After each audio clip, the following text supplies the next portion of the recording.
Hey, what's up everybody? ForneverWorld here today to do my review of Naruto Shippuden episode 255, and I gotta say that this episode was much better than last week's for the simple fact that there was absolutely no big filler scenes. For the most part, it was just what they normally do, like, a little padding here or there, add an extra particular piece to like a fight and stuff like that. So I was really excited and I really enjoyed the episode. And for the most part, I gotta say that surprisingly, kind of side character was one of my favorite characters of this particular episode, and that was the Tsuchikage's granddaughter. I thought in this episode, like, and probably nobody will ever give her any praise, but I thought she was actually going pretty in, and as far as the fight goes, she was acting pretty beast and fighting and, going real hard, and in Naruto universe, of course, there's the females, like, we got Konan, we got Kushina, but for the most part, there isn't too many females, and especially ones that are on the battlefield giving it their all. So, props to the Tsuchikage's granddaughter for being pretty beast. Although she didn't, defeat the enemy, she did try really hard. In this particular episode, basically, the fight with Tsuchikage and Deidara continues. Kabuto's trying to get Naruto,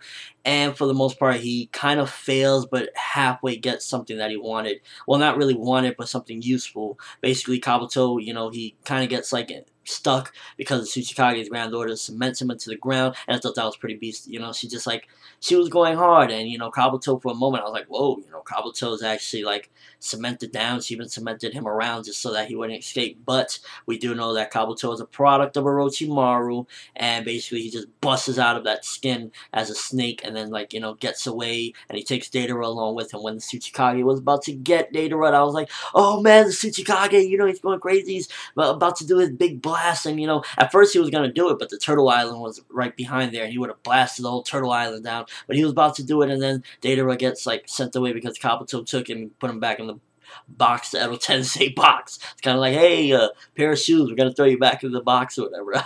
I kind of laughed at that, but, I had the manga right in front of me, so I was like, okay, yeah, pretty much exactly how it went.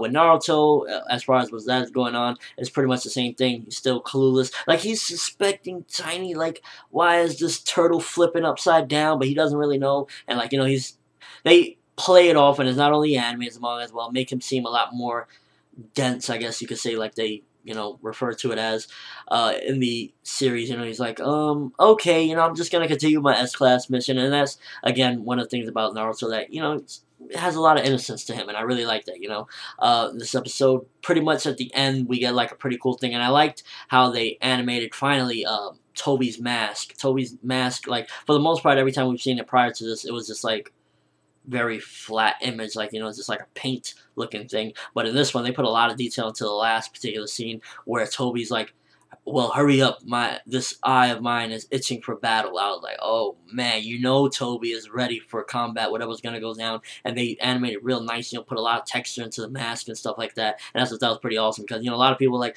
what, what's going on with Tobi's mask? Why is it looking like that? And this episode they proved that, not too bad. Now we got it under down pack pretty much for the most part. And basically, Kabuto gets away with Yamato. Yamato is captured, and for those that don't read the manga, I'm going to give you one clue that say goodbye to Yamato, because the manga is way ahead of the anime, and we still don't see Yamato. He's basically going to be just tied up there doing all sorts of things there.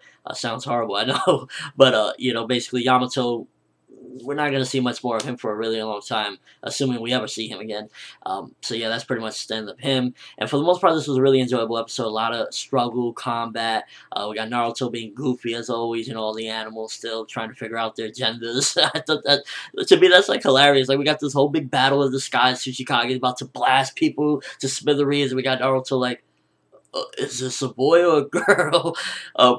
Funny stuff.